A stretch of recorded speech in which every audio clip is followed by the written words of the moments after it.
చరిత్ర మనకెన్నో పాఠాలు నేర్పుతుంది. ఒకరు చేసిన తప్పులు మరొకరు చేయకుండా అప్రమత్తం చేస్తుంది. ముఖ్యంగా రష్యాలో జరిగిన ఘటన ఇప్పటికీ సెన్సేషనే. ఒకే ఒక రోజు అంతా అల్లకొల్లం అయిపోయింది. అసలేం జరిగిందంటే 1959 ఫిబ్రవరి 1 రష్యాలోని డైట్లోపాస్ చుట్టూ దట్టమైన మంచు పర్వతాలు, మధ్యలో కనుమ లాంటి లోయదారి. ఆ పర్వతాలను ఎక్కేందుకు 9 మంది బయలుదేరారు. వారంతా డైట్లోపాస్ చేరుకున్నారు. అక్కడి వాతావరణం ఏమాత్రం బతికేందుకు వీలుగా లేదు. రక్తం గడ్డగట్టేసేంత చలి ఊపిరాడనివ్వదు. అలాంటి చోట పర్వతాలు ఎక్కడం సంగతి ఎలా ఉంచితే అసలు అక్కడికి వెళ్ళడమే కష్టం. కానీ ఆ యువకులు అక్కడికి వెళ్ళగలిగారు. ఈ ఘటనలో మిస్టరీకి పునాది వేసింది. ఎన్నో కష్టాలు పడి కాలు షూస్ కూరుకుపోయే మంచులో అక్కడి దాకా వెళ్ళిన 9 మంది ఆ రాత్రి అక్కడే క్యాంప్ పెట్టారు. తమతో తెచ్చుకున్న ఆహారాన్ని వేడి చేసుకుని తిన్నారు. తర్వాత వారు తెచ్చుకున్న టెంటలను వేసుకుని ఆ టెంటలోనే నిద్రపోయారు.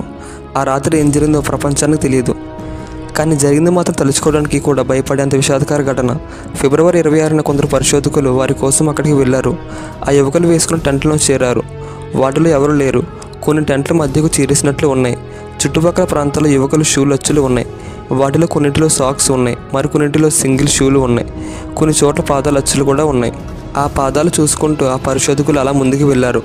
అక్కడ చిన్న అడవి ఉంది. అక్కడికి వెళ్ళినప్పుడు 2 కుర్రాళ్ళ మృతదేహాలు కనిపించాయి. వారికి షూస్ లేవు, బట్టలు లేవు, అండర్వేర్లు మాత్రమే ఉన్నాయి. అయితే వారికి హైపోథెర్మియా సమస్య వచ్చిందేమో అని పరిశోధకులకు డౌట్ వచ్చింది. హైపోథెర్మియా అంటే మన బాడీలో ఉండాల్సిన టెంపరేచర్ తగ్గిపోయి మనం చనిపోవడం. అయితే ఆ 2 మృతదేహాలకు పోస్ట్ మార్టం నిర్వహించినప్పుడు హైపోథెర్మియాతో వారు చనిపోలేదని తేలింది. ఆ తర్వాత కొన్ని నెలల పాటు వెతకగా మిగతా 7 బాడీలు కూడా లభించాయి. వాటిలో 4 చిన్న కాలువలు నీటిలో ఉన్నాయి. మొత్తం 9 మందిలో ఒకరు కూడా హైపోథెర్మియాతో చనిపోలేదని తేలింది. ఓ డెడ్ బాడీని పరిశీలించినప్పుడు ఎవరో అత్యంత బలంగా కొట్టి చంపినట్లు తెలిసింది. మరో డెడ్ బాడీపై 3rd డిగ్రీ గాయాలు ఉన్నాయి. మరో కుర్రాడు రక్తం కక్కుకున్నాడు. మరో వ్యక్తికి నోట్లో నాలిక లేదు. మరో యువకుడికి పుర్రె బద్దలైంది. మరో 2కి రొమ్ములపై బలంగా కొట్టినట్లు గాయాలు ఉన్నాయి. 2 బాడీలకి కళ్ళు లేవు. మరో వ్యక్తికి కనుబొమ్మలు కూడా లేవు. ఒక రాత్రిలో వారంతా ఎలా చనిపోయారనేది మిస్టరీగా మారింది. దీనిపై రకరకాల ఊహాగానాలు వచ్చాయి. మత్తు పదార్థాలు ఎక్కువగా తీసుకుని ఉంటారని, గ్రహాంతవాసులు ఏలియన్స్ దాడి చేసి ఉంటారని, భూమి ఆకర్షణ శక్తిలో మార్పుల వల్ల ఇలా జరిగిందని, మనిషి కంటే పెద్దగా ఉండే జంతువులు దాడి చేసి ఉంటాయని, మంచు తుఫాను వచ్చి ఉంటుందని, ఇలా రకరకాల వాదనలు వినిపించాయి. ఓ documentary film maker infra sound వల్ల చనిపోయి ఉంటారని చెప్పారు. ఇది ఏంటంటే గాలి టోఫోగ్రూఫ్తో కలుస్తుంది. దాంతో మనం వినలేని ధ్వని తరంగాలు ఉత్పత్తి అవుతాయి. వాటిని మనుషులు తట్టుకోలేరు. ఆ తరంగాలు వినపడితే వికారం, ఆందోళన, చెమటలు పట్టడం, భయం కలగడం, గుండె కొట్టుకుని వేగం పెరగడం, ఊపిరి తీసుకోలేకపోవడం వంటివి లక్షణాలు వస్తాయి.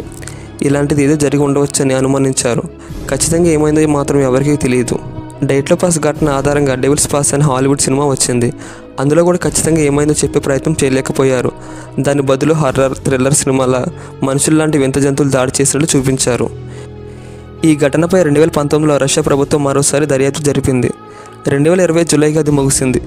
మంచు తుఫాన్, స్లాబ్ అవలంచ్ వల్ల చనిపోయారని దర్యాప్తు బృందం తెలిపింది. తుఫాన్ వచ్చినప్పుడు వారంతా టెంట్లు వదిలి పరుగులు పెట్టారని, ఆ సమయంలో వారు సరైన బట్టలు కూడా వేసుకోలేదని దర్యాప్తు బృందం అంచనా వేసింది. అలా అడవి దగ్గరకు పారిపోయిన వారు శరీర ఉష్ణోగ్రత పడిపోవడం వల్ల హైపోథెర్మియాతో వారు చనిపోయారని తేల్చారు. నిజంగా అలానే జరిగితే వాళ్ళ పోస్ట్ మార్టం రిపోర్ట్ ఎందుకు అలా వచ్చిందో ఎవరికి తెలియదు.